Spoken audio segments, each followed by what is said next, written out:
What's up everybody, the Blue Fang here, and today I'm back with yet another part of what if Naruto had all of the Bijuu. So I'm sorry I was a bit late to bring this out earlier.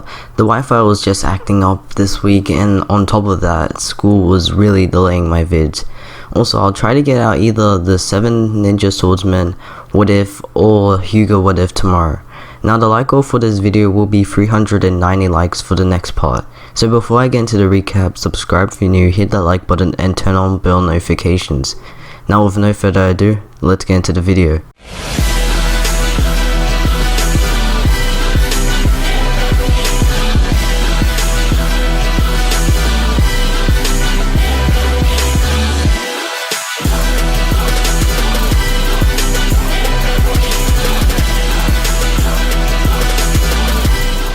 So last time we left off with Orochimaru and Sasuke heading off to leave the Leaf Village, which Naruto actually catched up to them and made his goal to get Sasuke back from the enemy, since he felt a strong connection to his teammates, because everyone else around him would fear his presence, except Team 7, which is why he's determined to not let his teammate in the hands of someone like Orochimaru.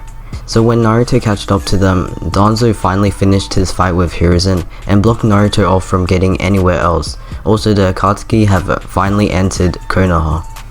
Now Danzo stares into Naruto's eyes while thinking of ways to brainwash him and make him into a weapon, which is what he plans to do after he captures him.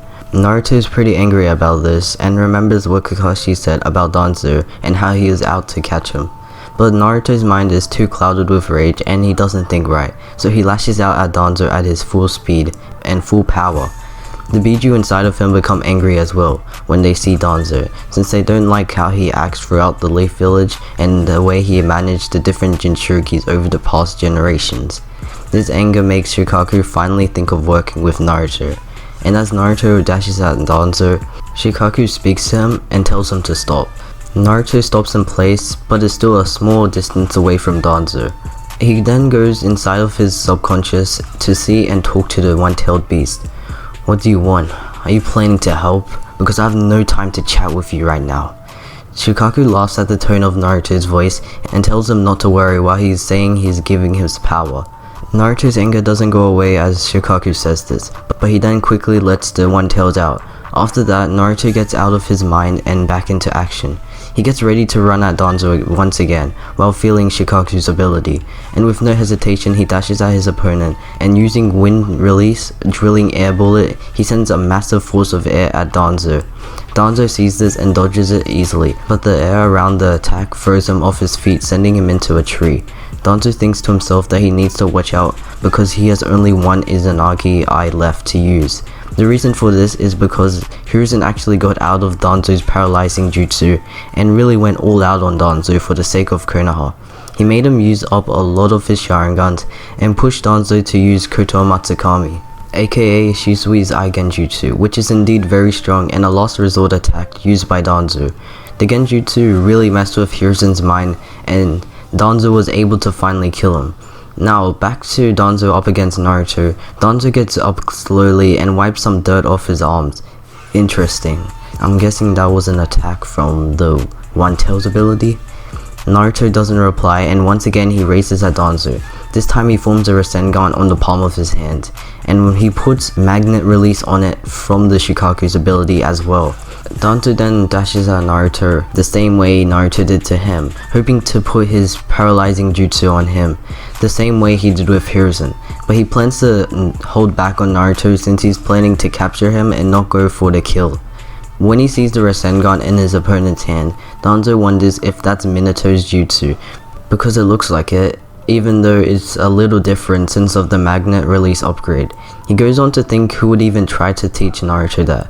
While Danzo wonders of the people who know about the Rasengan, Naruto proceeds to get into a perfect range of attack and he sends the Rasengan into Danzo, but Danzo uses his arm with the Hashirama cells to shield him, as he plans to test whether the Rasengan is strong or not.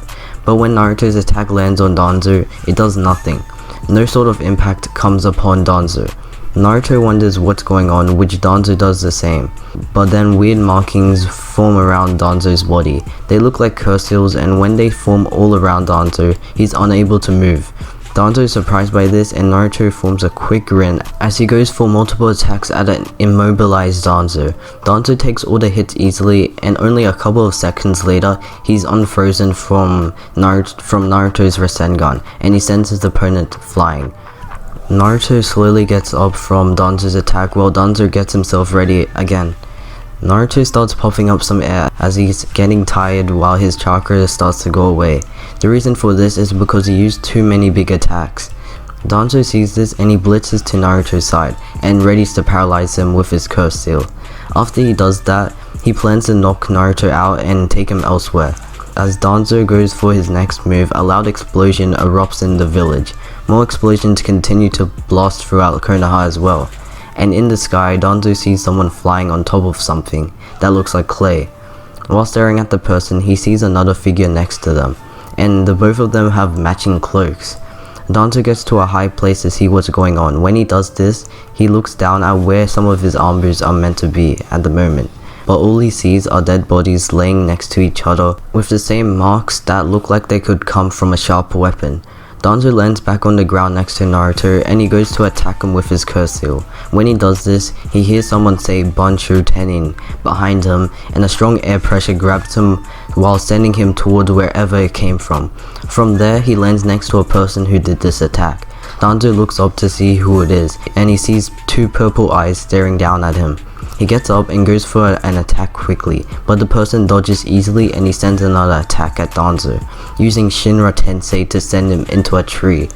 Yes, Danzo has now met Pain, and the other paths land next to Pain who attacked Danzo. 6 identical figures all look at Danzo while giving off a menacing aura. The Deva Path dashes at Danzo, and using one of his chakra rods, he stabs it into Danzo, straight into the heart. You shall know pain. Danzo drops to the ground as blood trickles onto the grass, but slowly his body vanishes as he finally used up his last Izanagi. Danzo is then seen standing on a tree above the 6 paths of Pain. Pain is interested by whatever move Danzo just used, but he plans to not take his time killing him once again, and he sends one of the paths at his opponent. The path he picked was the Asura path, which sends multiple missiles at Danzo. From a distance, Naruto slowly gets up from where he was, as he tries to regain his strength while wondering about who these new people are. When he does this, the missiles that were sent by Pain all hit Danzo, making an explosion. But swiftly Danzo escapes from the attack and the missiles hit the tree instead. But he's gotten tired from the fights that he has had, including the one against Hiruzen, which took a lot of chakra from him. And with Pain thinking that there was no time to waste, the Deva Path gets sent to attack Danzo, and using its moves, it is able to get rid of Danzo easily, sending his body into different trees multiple times, slowly killing him. And as the Deva Path does its final killing attack, he sends Danzo straight into the ground, with the impact being so strong it kills him straight away. The Jinchuriki is mine, and not yours. Naruto, seeing all of the action, puts him in shock, as his eyes are wide open from seeing Danzo getting sent to his death. He continues to look as his new opponent begins to walk towards him. Pain slowly walks to his target, while the other Pains follow on behind. While Pain is doing all of this, the rest of the Akatsuki are lowering Konoha's defenses to make sure no one comes after them when they take Naruto. From the skies, Deidara sends bombs into the ground with Sasori by his side. Hidan and Kakasu take away the defenses that are in the Chunin exam stadium, as well as Konan, who is close to Pain and taking out Danzo's Anbu that are near him. Obito and Zetsu look upon the action that is in the Leaf Village, as they sit high above waiting for the target to be taken. Also, Obito isn't officially in the Akatsuki yet, so that's why he's keeping some distance away from everyone else except Zetsu. And Pain knows about this since Obito is the real leader of the criminal organization. Itachi and Kasame make their way through the village, but knowing that if the Akatsuki takes Naruto, Itachi goes to find Sasuke first because it might be the last time he sees him. Kasame doesn't notice Itachi disappearing from his side as he continues killing more Konoha shinobi. Back at the place where Naruto and Pain are, Pain proceeds to tell Naruto to come with him, as it would be an easier way than fighting. But Naruto, knowing that this might be the people Jiraiya told him about, doesn't accept Pain's request, and gets up again ready to go up against a new opponent. When he does this, Jiraiya comes out of nowhere and tells Naruto to run away from pain. The reason he says this is because he knows Naruto is still regaining his chakra from some fight he had against someone. Jiraiya then goes on to block pain from getting near Naruto, but when he does this, he sees the Rinnegan in his opponent's eyes and is surprised by this. The last time he saw someone with those mysterious purple eyes was the time when he was training Nagato.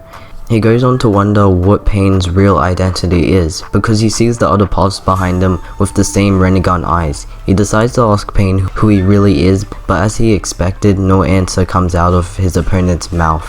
Pain then sends some of his 6 paths at Jiraiya, hoping to finish him off quickly. Naruto watches on in the background, still confused on what's going on. Jiraiya takes on the Pain, which are the animal, human, and Naraka paths, while the Deva, Asura, and Preta paths lock onto Naruto. We cut to Sasuke and Orochimaru walking through Konoha, getting closer to the exit, but eventually Itachi finally finds them and cuts both of them off. Sasuke's eyes widen in shock as he sees his brother once again. Orochimaru is also in shock as he remembers the last time he ran into Itachi, and it didn't go too well. But quickly, Itachi puts Orochimaru under a genjutsu, leaving him and Sasuke to talk. But Sasuke's rage begins to fuel, making it obvious to Itachi that Sasuke doesn't really want to talk right now. And in the palm of Sasuke's hand, he forms a Chidori and runs at Itachi.